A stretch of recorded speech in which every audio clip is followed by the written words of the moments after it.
Bom dia, amada e querida igreja, a graça e a paz do nosso Senhor e Salvador Jesus Cristo.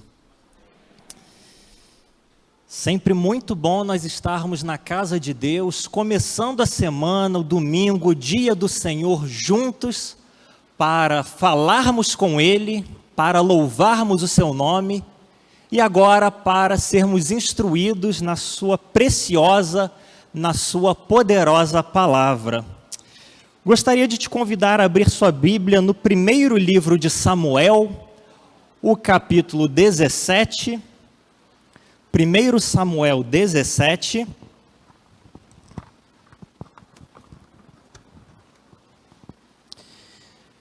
O texto que nós vamos ler é um texto bastante conhecido.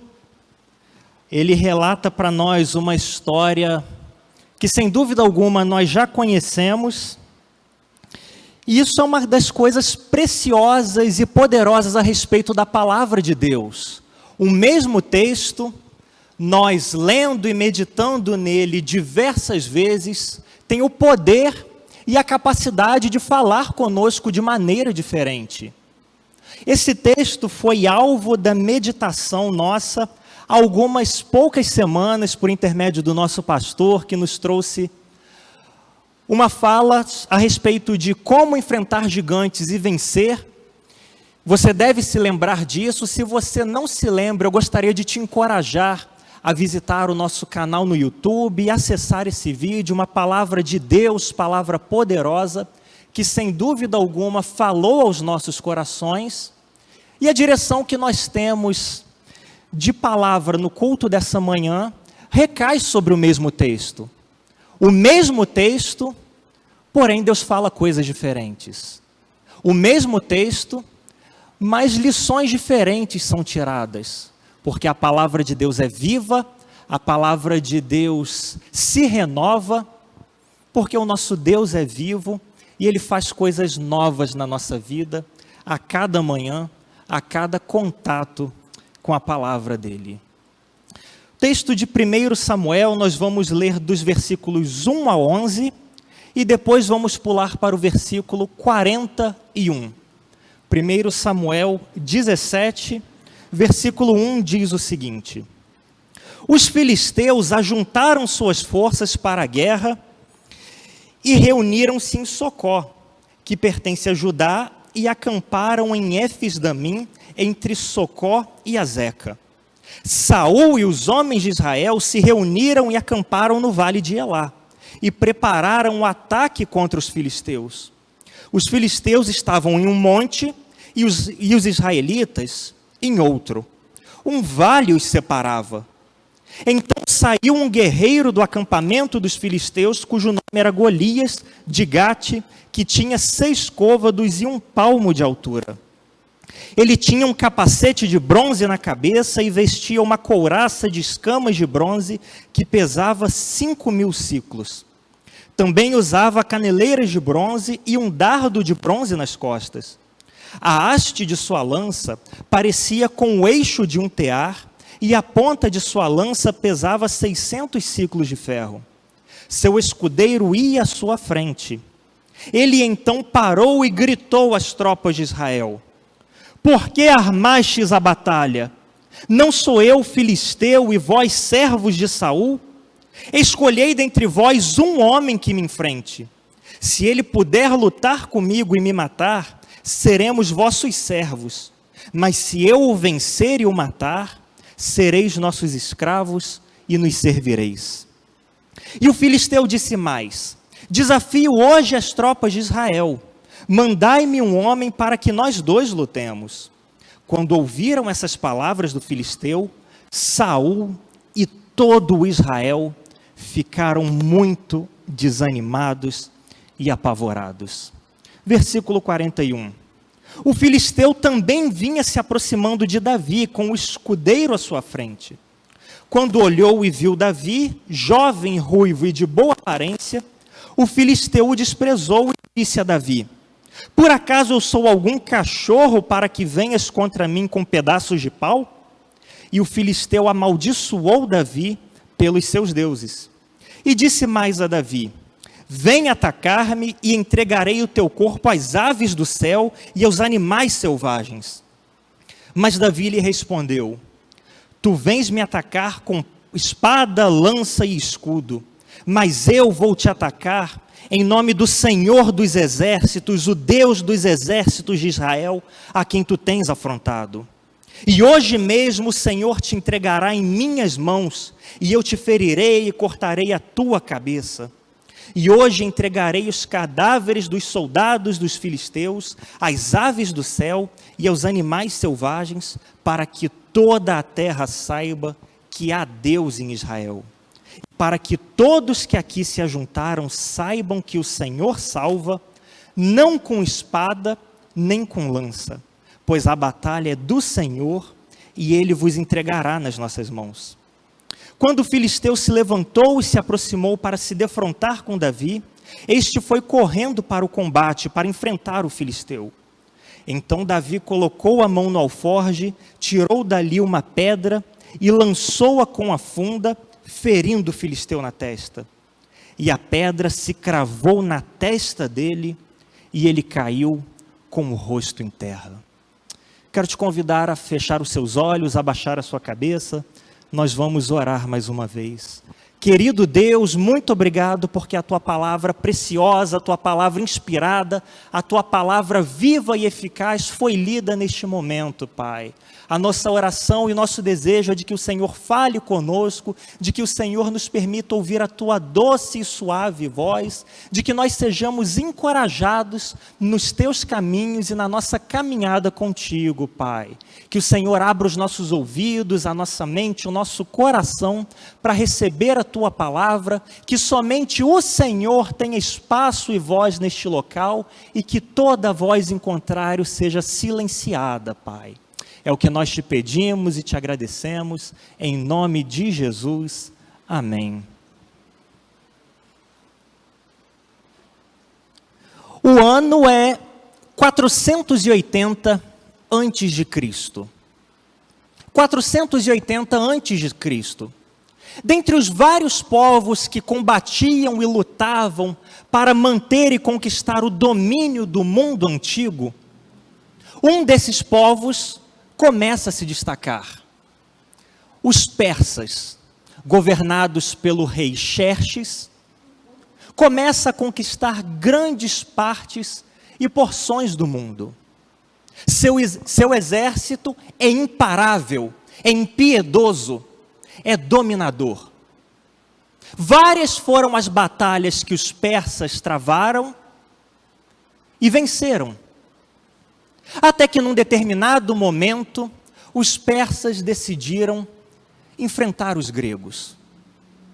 E uma dessas batalhas entre os persas e gregos se tornou bastante conhecida, quando os persas, governados pelo rei Xerxes, resolveram se levantar contra os espartanos, que eram governados pelo rei Leônidas. A batalha não seria fácil para os espartanos.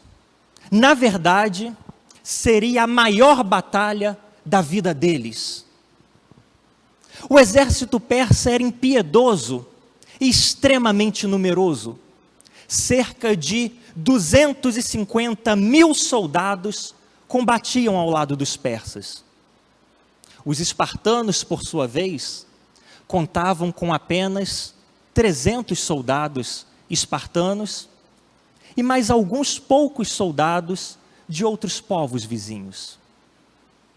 Seria a grande batalha para os espartanos.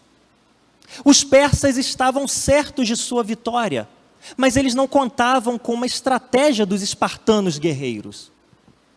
Os espartanos, guiados e liderados pelo seu comandante Leônidas, se posicionaram num desfiladeiro, um vale cercado de paredes bem altas, conhecido como desfiladeiro de Termópilas. E ali, onda de ataque após onda de ataque, os espartanos resistiram às investidas dos persas. Os persas sofreram grandes baixas. até que, num determinado momento, eles encontraram alguém que lhes ajudaria. Havia um traidor entre os espartanos, chamado Efialtes. Efialtes procurou então o rei dos persas, o rei Xerxes, e lhe prometeu um acordo. Pediu uma recompensa em troca de guiar o exército persa até uma outra passagem, um outro local, pelo qual poderiam atacar os espartanos e vencer. O rei aceitou. Efialtes levou o exército persa por um caminho que dava nas costas dos espartanos, e assim terminou a batalha de Termópilas, com a derrota dos bravos guerreiros de Esparta, 300 guerreiros que resistiram bravamente, que enfrentaram a batalha, a grande batalha de suas vidas. Essa história é bastante conhecida, você, sem dúvida alguma, já deve tê-la visto no cinema, na televisão, deve ter lido a respeito dela. O que essa batalha nos ensina, o que a grande batalha dos persas contra os espartanos nos ensina, e nos faz pensar, é que em algum momento de nossas vidas, todos nós vamos enfrentar batalhas. Em algum momento de nossas vidas, todos nós vamos enfrentar batalhas. Mas há uma grande batalha que todos nós, sem dúvida alguma, enfrentaremos. Há aquela batalha que é a maior de todas. Aquela batalha que vai exigir tudo de você e mais um pouco para que você vença. Mas eu e você buscamos um resultado diferente do que os espartanos tiveram. Por mais bravamente que tenham resistido, os espartanos perderam no fim das contas. Eu e você buscamos a vitória. E é exatamente isso que o texto da palavra de Deus que nós lemos vem para nos dizer. Deus, na sua infinita providência, na sua infinita misericórdia e sabedoria, vem para nos lembrar por meio deste texto que há uma grande batalha que todos nós vamos enfrentar. Mas que há um Salvador que pode nos libertar. Há uma grande batalha que eu e você, sem dúvida alguma, precisamos guerrear. Uma batalha na qual nós precisamos dar as nossas forças. A grande batalha das nossas vidas. Mas há um Salvador que pode nos resgatar. O texto que nós lemos nos relata a respeito da grande batalha daqueles soldados israelitas. O povo de Deus estava naquele momento, para aqueles soldados, vivendo a grande batalha da vida deles. A batalha contra o gigante Golias e os filisteus. E esse texto nos ensina 3 verdades que nós precisamos saber a respeito da grande batalha que eu e você enfrentamos. Que eu e você enfrentamos diariamente. Eu gostaria de compartilhar com você então 3 verdades que esse texto nos traz a respeito dessa grande batalha. Em primeiro lugar, o texto nos diz e nos informa que, assim como os israelitas enfrentaram um poderoso inimigo, eu e você também enfrentamos um poderoso inimigo. Assim como os israelitas enfrentaram um grande e poderoso inimigo, eu e você também enfrentamos um poderoso, um terrível inimigo. A batalha daqueles israelitas foi contra um gigante, um homem extraordinário, fora do comum, 2,90 metros de altura. Por si só, algo impressionante, algo assustador. Mas além de este homem, além de Golias ser um homem extremamente alto, um homem grande e imponente, ele era um guerreiro. estava vestido como um guerreiro, usava um capacete de bronze na sua cabeça. A sua armadura, feita de escamas de bronze, pesava cerca de 60 quilos.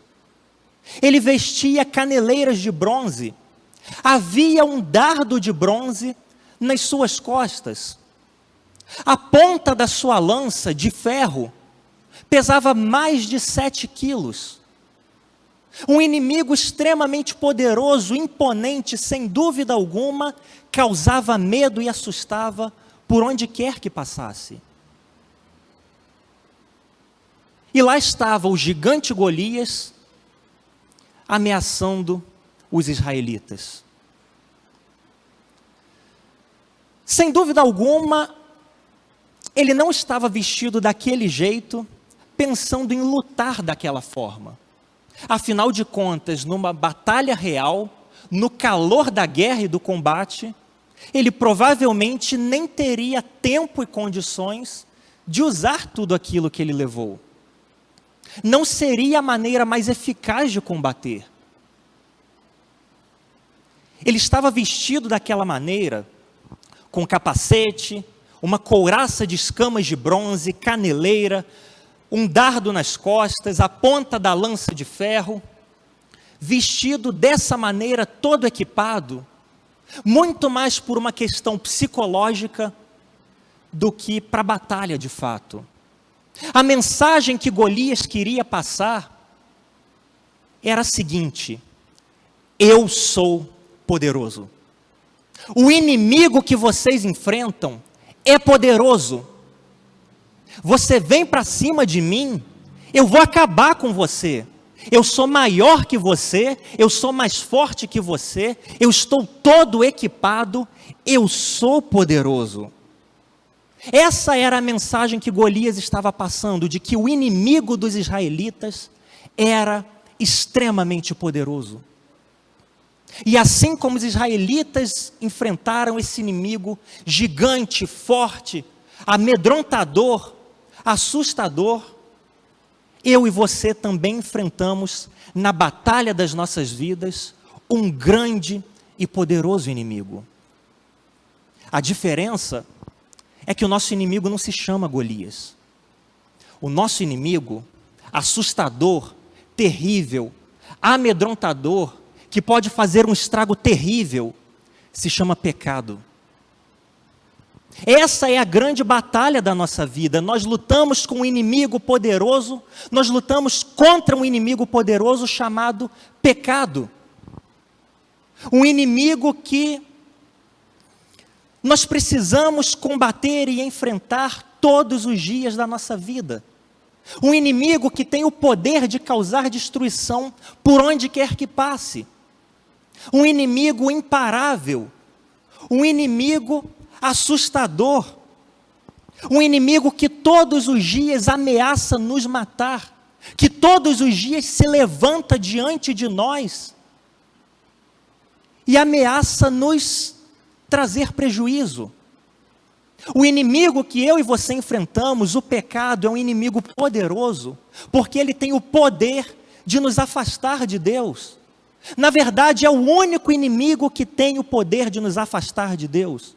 Nem o diabo pode te fazer caminhar para longe de Deus, mas é justamente o seu pecado e o meu pecado que fazem com que Deus vire o seu rosto e nos dê as costas. Um inimigo extremamente poderoso que nós enfrentamos, porque ele tem o poder de nos colocar em condenação eterna. E é esse o grande inimigo que nós enfrentamos. Essa é a grande batalha das nossas vidas. Os israelitas precisaram enfrentar Golias. Eu e você precisamos todos os dias lutar contra o pecado. E é um inimigo forte. E é um inimigo grande. E é um inimigo poderoso. Mas o texto não para aí, ele vai adiante e nos ensina uma segunda lição a respeito da batalha que nós enfrentamos. Mas eu aproveito para perguntar se você está comigo até aqui. Além de o inimigo que nós enfrentamos na grande batalha das nossas vidas ser grande e ser chamado pecado, assim como os israelitas, eu e você somos absolutamente incapazes de vencer esse inimigo. Eu e você não temos a menor condição de combater esse inimigo e vencer. De um lado, os israelitas. Do outro lado, o gigante Golias. E todos os dias, por 40 dias, o gigante se apresentava diante do povo de Deus e os afrontava, e os ameaçava, e exigia que alguém se levantasse para combatê-lo. Mas Golias fez uma proposta para o povo de Deus. Ele disse o seguinte: olha, nós vamos fazer da seguinte forma, e isso era um costume da época, para evitar que haja mortes desnecessárias e alguns escravos sobrevivam, nós vamos fazer da seguinte maneira: o campeão do meu time vai enfrentar o campeão do seu time. 1 contra 1. Quem vencer, leva tudo. Eu vou ser o voluntário dos filisteus, e vocês, israelitas, escolham alguém para lutar e ser o representante de vocês. Se o seu representante vencer e me matar, nós seremos seus escravos. Mas se eu vencer e matar o herói de vocês, vocês serão nossos escravos. Essa era a condição da batalha. E cada homem israelita, então, se imaginou inevitavelmente enfrentando cara a cara o gigante Golias. E a sensação de cada um, o sentimento que tomou conta de cada um, foi o mesmo. Eu, sozinho contra esse gigante, não tenho condições de vencer. Eu ficar cara a cara para batalhar contra este gigante, eu não tenho condições de vencer. Se eu for lutar com ele, ele vai acabar comigo. Se eu tentar enfrentá-lo, a minha derrota é certa. Eu vou ser massacrado. Essa era a sensação e, mais do que isso, a realidade de cada israelita daquele exército. E é por isso que por 40 dias, o gigante Golias se levantou, afrontou os israelitas, e ninguém se dispôs a batalhar e duelar com ele. Porque cada um percebia e reconhecia que era absolutamente incapaz de guerrear e vencer o seu inimigo na batalha da sua vida.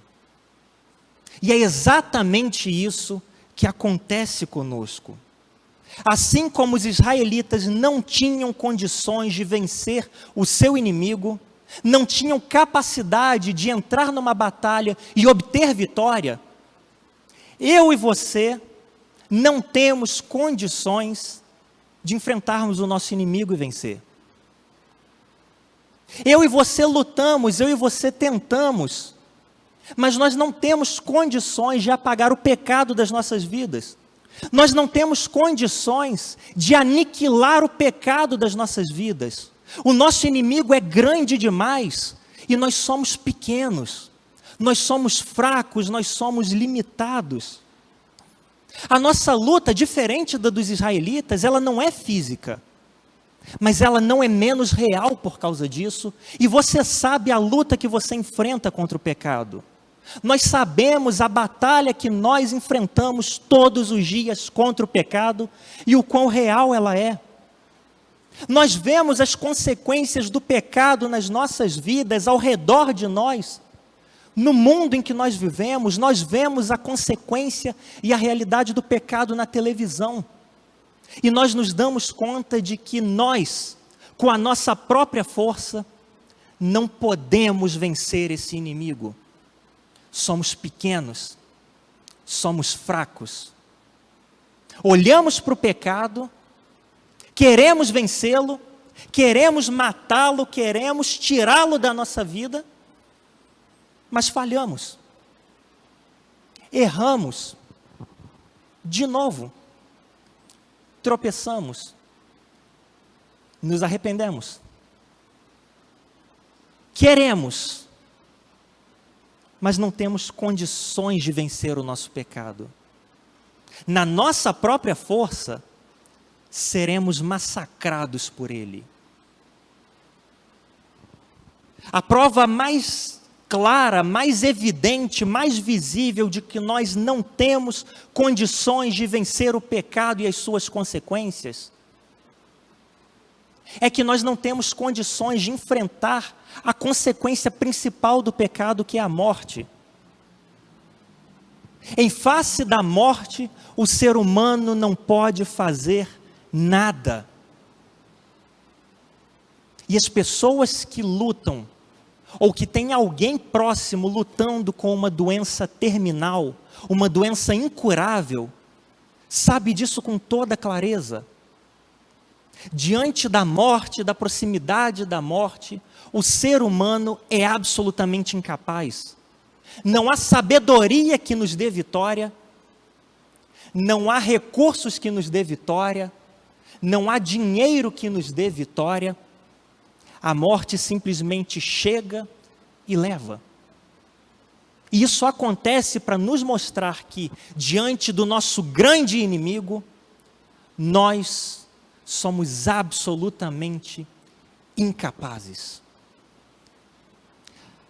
Até aqui, uma situação desesperadora.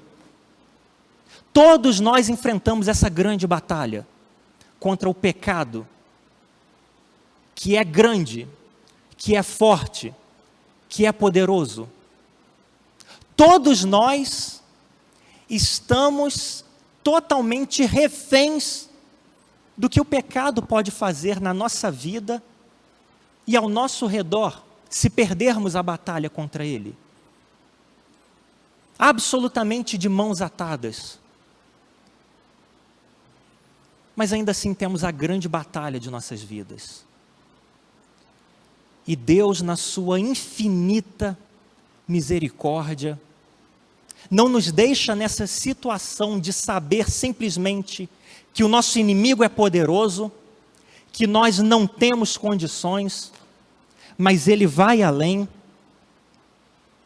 e nos diz com toda clareza que nós temos um poderoso Salvador. Nós temos um poderoso Salvador. É isso que o povo de Deus estava vivendo, enfrentando um grande inimigo e sem condições de vencer. Não havia esperança alguma para eles. Até que o Salvador chegou. Não havia esperança para o povo de Deus, até que o seu Salvador chegou. De aspecto frágil, de aspecto humilde, Davi apareceu lá no acampamento. Davi surgiu no meio do exército. Um Salvador absolutamente improvável, que aparentemente seria massacrado pelo grande e poderoso inimigo. Um simples pastor de ovelha, nunca tinha vestido uma armadura. Um Salvador absolutamente improvável, mas que possuía o que nenhum outro homem possuía. Porque diferente de todos os outros soldados, Davi, o Salvador do povo de Deus, não vinha sozinho, mas ele vinha em nome do Senhor dos Exércitos, o Deus de Israel, a quem o gigante havia afrontado. E é justamente por causa disso, porque Davi vinha em nome do Senhor dos Exércitos, é que o resultado da batalha foi o que está registrado aqui. Uma pedra, e apenas uma pedra, foi o suficiente para derrubar aquele grande e poderoso gigante, e ele tombou, e grande foi a vitória do povo de Deus. Um Salvador eficaz. Assim como o povo de Deus lá atrás teve o seu Salvador, que não tinha muito aspecto de Salvador, mas derrotou o grande e temível gigante. Assim também, eu e você temos um Salvador que nos livra e nos resgata do nosso grande inimigo. Um Salvador improvável, que nasceu humilde e foi depositado numa simples manjedoura em Belém.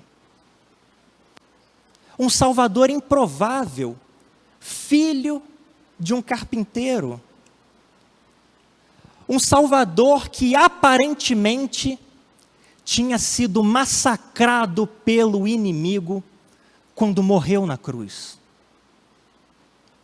Mas esse Salvador tinha o que nenhum outro homem jamais teve.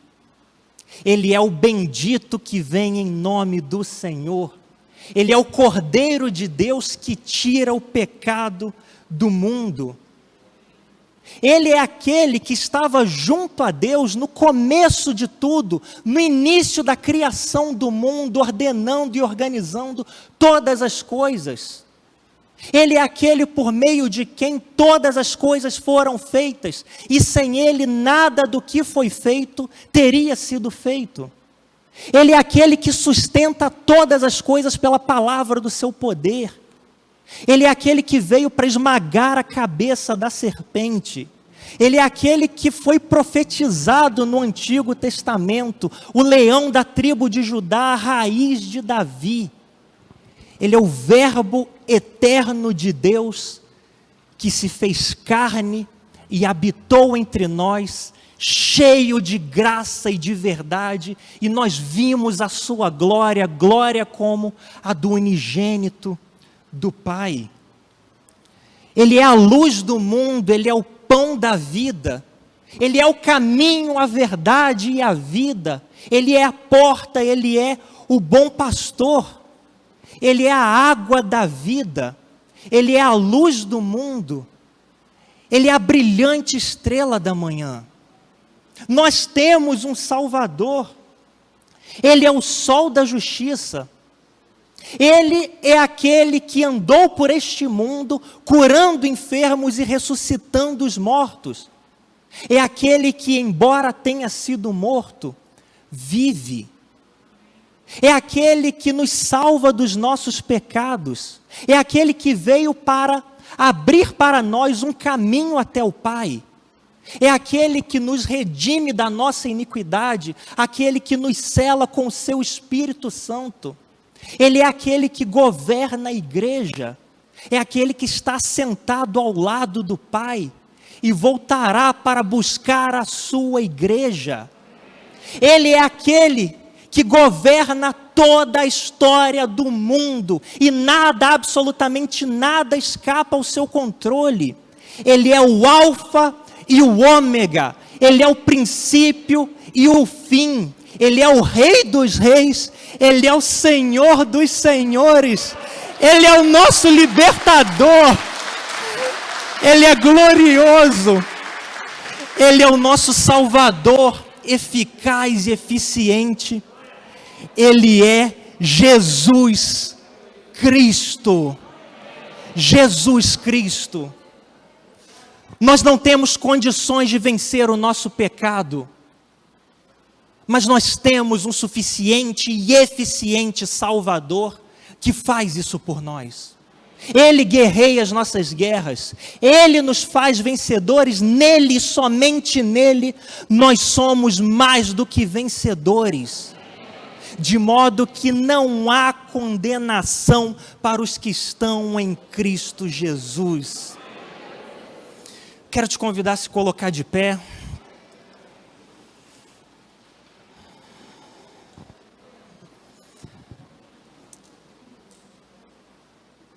Nós vamos orar louvando a Deus, porque não nos deixa numa condição de desamparados, porque não nos deixa numa condição de impotentes diante de um poderoso inimigo, mas que providencia para nós um grande Salvador, de aparência humilde, que nasceu numa manjedoura, morreu numa cruz, mas é poderoso para desfazer toda a obra do pecado, é poderoso para nos livrar da condenação do pecado. Gostaria de te convidar a fechar os seus olhos, a baixar a sua cabeça, mas eu não poderia deixar de terminar essa reflexão desta manhã,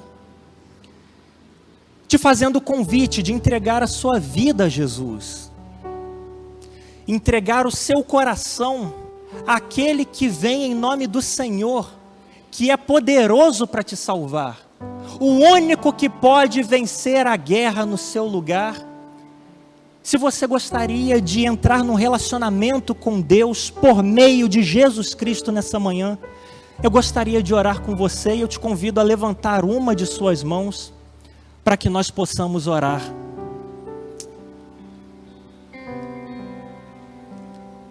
Querido Deus, nós queremos te louvar, Pai, porque embora nós tenhamos um grande inimigo, uma grande batalha que nós enfrentamos todos os dias da nossa vida, embora nós sejamos fracos, pequenos e limitados, o Senhor não nos deixou desamparado, mas nos deu um Salvador, nos deu um libertador, que embora pareça humilde, embora seja um cordeiro, é ao mesmo tempo um leão. Embora tenha morrido numa cruz, ressuscitou e está vivo, e assim estará para todo sempre, e nós te louvamos por isso, Pai.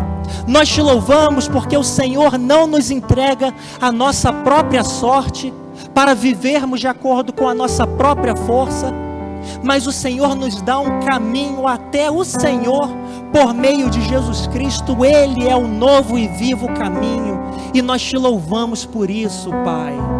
Nós te pedimos que o Senhor nos ajude a viver de fato à luz dessa verdade, que o Senhor nos ajude de fato a guerrear a nossa guerra contra o pecado, não na nossa própria força, mas na força do Senhor, que é o único que consegue vencer em nós e através de nós, Pai. Que o texto que nós lemos nessa manhã, que a Tua palavra trazida aos nossos corações, seja encorajamento para a nossa caminhada, seja impulsionamento para a nossa vida de piedade e de busca pelo Senhor, que nós saiamos daqui dispostos de fato a viver todos os dias da nossa vida para a Tua glória e para a Tua glória somente, Pai. Que o Senhor não permita que nada roube a mensagem que nos foi anunciada nessa manhã, mas que pelo contrário o Teu Santo Espírito continue trabalhando esse texto nos nossos corações, nos levando a depender cada vez mais do Senhor, Pai. Que o Senhor nos dê um restante de domingo na Tua presença, uma tarde abençoada por Ti, e que desde já o Senhor prepare o nosso coração para o culto da noite, quando estaremos aqui juntos mais uma vez, louvando o Teu nome, falando contigo e ouvindo a Tua doce e suave voz, Pai. E agora nós choramos pedindo que o amor de Deus, o nosso Pai, a graça salvadora de Cristo Jesus e a doce consolação do Espírito Santo da promessa conosco sejam, e com todo o povo de Deus pela face da terra espalhado desde agora e para todo sempre. Amém e amém. Que o Senhor te abençoe abundantemente. Se Deus quiser, nos encontraremos no domingo, hoje à noite mais uma vez.